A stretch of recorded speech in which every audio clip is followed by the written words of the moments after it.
So I've been thinking a great deal about what spiritual awakening is, and you may have seen my previous two videos, which you can click on and go and watch after this.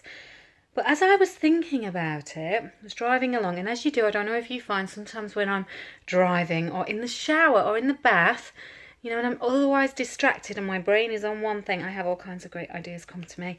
Seems to be a really good way of channeling whatever needs to come through. Okay, so I was thinking about spiritual awakening, and what came to me was a little story, because I feel this urge to try to explain it more and more to people. There is a lot of information out there about it, but some of it's complex, some of it has you reeling, and you're already reeling.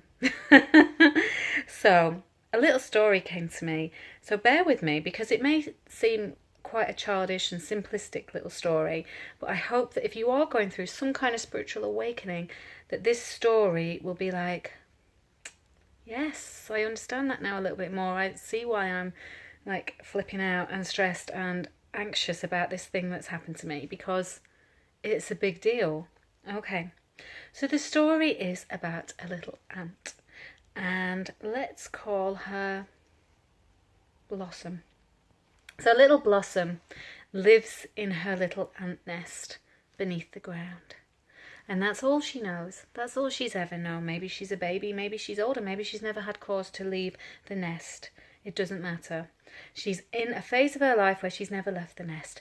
And so the things that matter to her are the laws and the rules of the nest. And there are plenty. She has to work. She knows how to play. She has siblings and sisters and parents and maybe grandchildren. Who knows? Her age is irrelevant.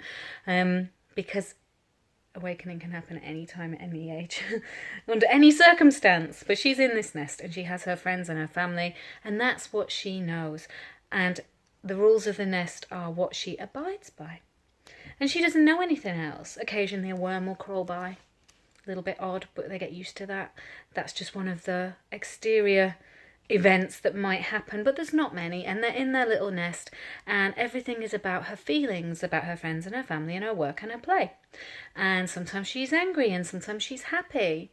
And she feels quite justified in her anger and in her happiness and in her middling and in her work and in her play, and sometimes she's satisfied and sometimes she's dissatisfied, and sometimes she's happy and sometimes she's sad, and sometimes she cries and sometimes she laughs. And that's her world, and it's enough. But perhaps there's a curiosity within her. So a little Blossom takes little walks a little bit further away from the nest and a little bit further away from the nest. And she comes back and she tells her brothers and sisters that maybe she saw a grub, or maybe she found a root ball to play with, or maybe, there was something a little bit different. And they all swap stories, and then they get on with their day in and their day out and their emotions, and they're on and they're off and they're happy and they're sad. That's that. One day she takes a walk a little bit further. She doesn't know why, she's just compelled. She keeps going, and she sees something she's never seen before, because she lives under the ground. She sees brightness, she sees light, she sees something glimmering and glowing, and she desires to follow it. So she does, because hey ho, all she knows is the rules of the nest. She doesn't know anything outside of the rules of the nest. The good and the bad all happens within the nest. So something new is of great curiosity. She follows this light, this glimmering, this glowing in the background, and she toddles on. She follows the light up the end of a corridor and out into, who knows, a forest, a city, a place that is no longer the nest. Mind blown. All she'd known was roots and soil and ants and worms and grubs and root balls and bulbs. And she knew they did things. She knew the bulbs at certain times of year branched out and went up. But that was just what they did. Nothing more to think about until this point, when she's outside of the nest, she's outside of the ground, she's in the open air, and there is everything she'd never even considered.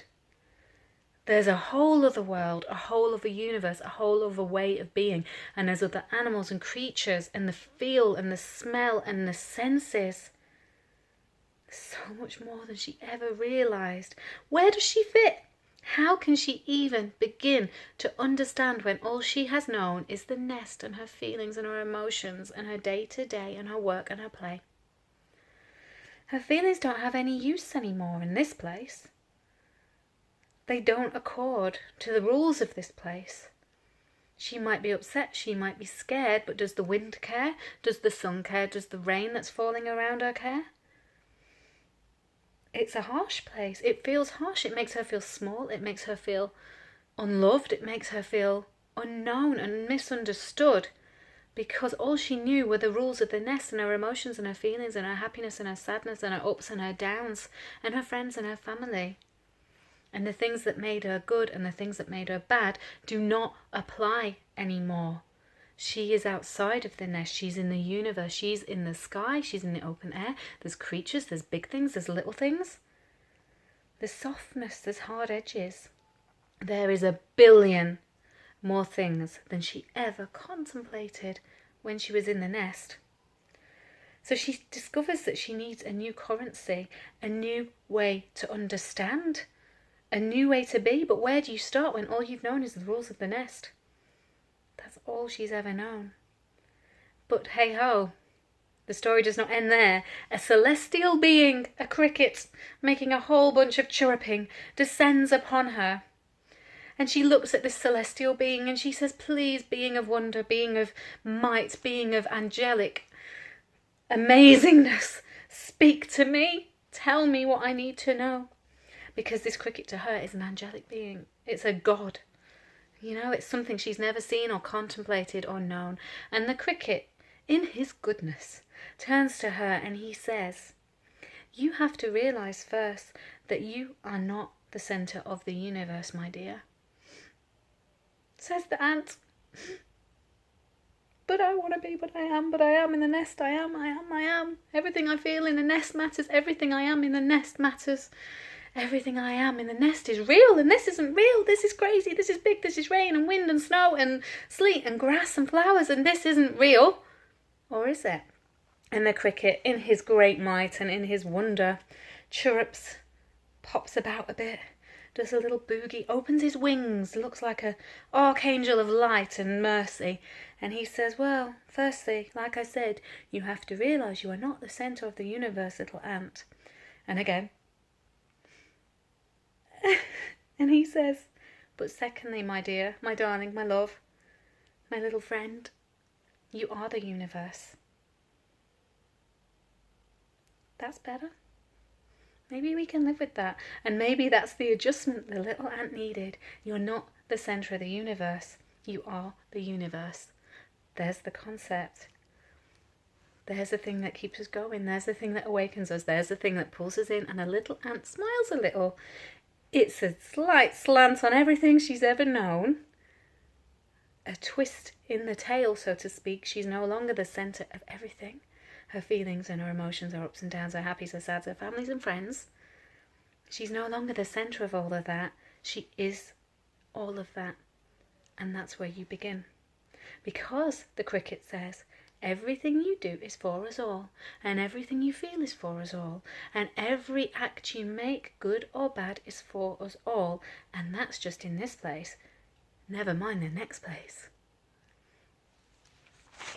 And so that is the story of the little ant.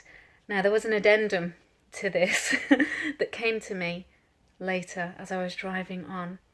The little ant is then on her business, out and about in the big wide world, in this new universe, this place that had rocked her to the core, and a big great boot hovers above her, trampling down upon her. And what happens next? She finds that light again, and perhaps moves onwards to another adventure. Now that ending is perhaps a little morose, so I didn't include it entirely in the first. You can choose to imagine whether she goes on in the universe as she has discovered, or whether she moves on to another. But that is how I feel a spiritual awakening is. It's the crushing of what you've always known, and a reawakening, a reminder of all that you can be. You are not the centre of the universe, my darling. You are the universe. I hope this has been helpful. It was a little story that came to me. I'm not normally a storyteller. I'm a writer.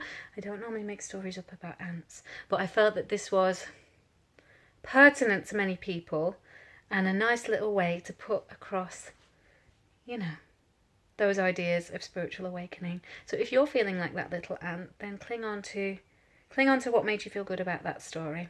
Okay, so my name's Alice Grist. I'm an author. I've written several books. I've designed a pack of tarot cards. My purpose is to help you find your purpose and blah blah blah, spiritual awakening, etc. That's what I live for. That's what I love.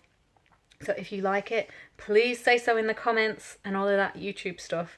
Thank you so much for watching.